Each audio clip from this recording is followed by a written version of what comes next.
Getting close to the top of the hour here on Morning Joe. I'm Mika sitting in for Joe Scarborough, who's taking a much-needed vacation this week. What do you make of what you see on the Democratic side right now with Hillary Clinton? It looks like, if you believe the polls, and we're certainly not going to jump to any conclusions here, but Obama with leads there and the Potomac primaries. Can she afford to wait till March 4th? Well, can she afford to wait till March 4th? She's going to have to really wait until March 4th. Yeah. She appears not to have a very good chance today in the Potomac primaries. One of the difficulties, and Patrick Healy lays it out pretty well on the front page of the New York Times today. Pretty tough piece. One of the difficulties seems to be, at least for Mrs. Clinton, is the timing of these primaries. She now has until March 4th. The longer period of time that Senator Obama gets to spend in the state, it appears from every bit of anecdotal evidence you hear, the more people get to know him, the more they like him. And she's in a tough position. Yeah.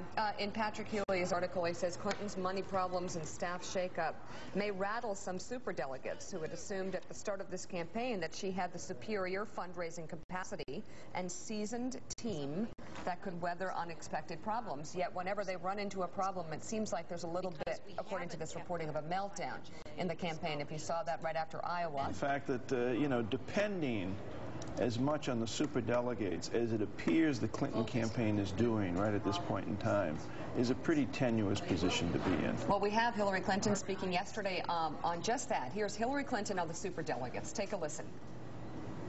I believe I can make the most convincing argument that I am the person best ready to be president on day one and best able to defeat Senator McCain. So a lot of superdelegates agree with me, and we're going to just keep making that argument. I mean, she's gonna try and woo them as much as she can, and she already has. I mean, that's something we've been talking about. She already has quite successfully, and I'm told by many people who have met with her one-on-one that you'll meet few people more impressive than Senator Clinton in a one-on-one wooing contest over the superdelegates. And yet, superdelegates, many of them elected politicians, all of them familiar with the intricacies of politics. They're going to go with the winner. That's something, you know, Joe and I have talked about on the air here, is that when you actually meet with Hillary one-on-one, she is incredibly effective. Yeah. And, I mean, she's got the same talent that Bill has that way in terms of making you feel like she's the only one listening and she's really hearing you. And she does have a sense of communication skills one-on-one. She's more professorial compared to Barack Obama on the stump, but she too does bring in a crowd. Having said that, Bill... Yeah, well, if you had any doubts that the Clintons were a little bit worried about tonight and looking ahead to March, here's what Bill Clinton had to say yesterday. If you're for, I want you to realize that this battle is not over tomorrow. We have to keep working and working and working. Working all the way through to the convention and then all the way through to November. Well, here's the bottom line. What he's talking about is the fact that they're going to lose through February. Right, Barnacle? Yeah. I mean, they're going to go through, possibly tonight, losing several races, and then Hawaii and Wisconsin. Yeah. And they've got all the way to March to try and stave off this March 4th. Obama momentum, which could really build up. I mean, you tell me, am I overstating what could happen? Andrea, I'll start with you. Democratic delegates at state, it looks like Barack Obama for these Potomac primaries, if I may call them. I know it's a little bit of a controversy whether or not we call them the Chesapeake primaries or the Potomac primaries, but it looks like either way, Obama has an edge? Whatever you call them, Obama is so far ahead in this area that when I talked to Clinton people last night, they said, just forget it. She is moving on before the polls close. She'll be in Texas, Mika and Mike, because there is very little chance that she's going to win here. She's about 18 points behind, according to the latest polling, in Maryland. Over in Virginia, it's a little closer, not much. Obama has some big advantages here. A large African-American community, also upper-income people, government workers, and younger women, younger voters in general in favor of him. There's a large Hispanic community in Northern Virginia, but aside from that, and some of the older people and lower income workers, she does not have much to call upon here in Maryland, Virginia, and the District of Columbia. So she'll head on to Texas, to Ohio on March 4th, and, of course, Pennsylvania on April 22nd. I'm losing my voice. That's okay. But, Andrea, let me ask you this. The big Let me ask you this, Andrea, because we're reading in the papers this morning just about you know, the Clinton campaign perhaps being, if I can characterize it fairly, a little rattled, perhaps a little concerned. And then, of course, yesterday's news about a reorganization within the campaign. There is definitely a lot of concern there. Look, they say that they've got to win Texas, Ohio, and Pennsylvania. Those are now must-win states. That is a firewall.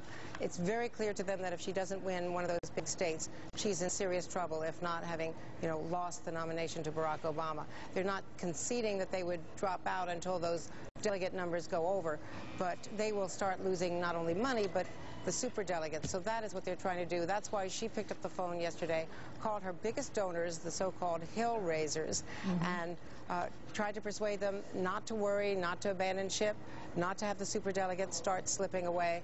But she's got some real concerns because the February calendar is so much against her that she's got to keep everybody focused on March, but that's a long way from now. It is a long way, and a long way for Barack Obama to get some of the momentum, the coverage, the excitement, and the fundraising, I would think. Right now, he's out raising her 2-to-1. I mean, she has been talking about the fact that the online fundraising has increased since she put up $5 million of her own money at the end of January and announced it last week. That said, he is bringing in $1 million a day. She is reportedly bringing in $500,000 a day. So he has more money for advertising. He was way ahead of her on television advertising on Super Tuesday. But, you know, on the plus side for her, now that they're past the caucuses, which she has argued go against her because they favor upper-income professional people who can get off work at specific times during the day, that she now can face these big primaries where she has some built-in advantages. All right, NBC's Andrea Mitchell, we look forward to your coverage throughout the night. Thank you very much. Andrea, of course, covering the Democratic side here. Right now, Barack Obama and Hillary Clinton in a statistical tie. That's what that means. This is a brand new USA Today Gallup poll, national Democratic. They're tied. That's all you can say. And that really, I mean, this race could not be more dynamic. And you try and figure out what the strategy is of each campaign. And Barnacle, I want to ask you about this. But first, let's play Hillary Clinton. She's making it very clear. She's looking ahead to March. Take a listen. Everybody knew, you all knew what the likely outcome of these recent contests were. And, you know, my husband didn't win any of these caucus states. You know, he didn't win Maine. He didn't win Colorado. He didn't win Washington. This is about making a strong case. Barnacle, I mean, she's basically blowing off those 3 areas and saying, I'm moving on. At one level, in watching Senator Clinton there, you can hear the exhaustion in her voice. But at one level, this is a novel, this race between Senator Obama and Senator Clinton. I mean, all the anticipation of Senator Clinton's candidacy, I would imagine that nowhere was the anticipation higher than within the Clinton camp. And to be confronted with what they're confronted with right now, as of this moment, and how they deal with it. I mean, it's such a public-private thing.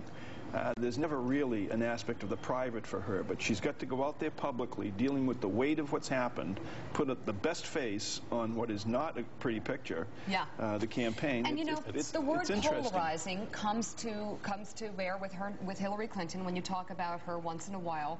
And not sure if it's fair, but having said that, you have someone like Barack Obama, who's just difficult, because on all the issues that may prove polarizing, race, party affiliation, Washington insider versus Washington outsider, somehow Barack Obama finds his way above these things, but yet can poke fun at them.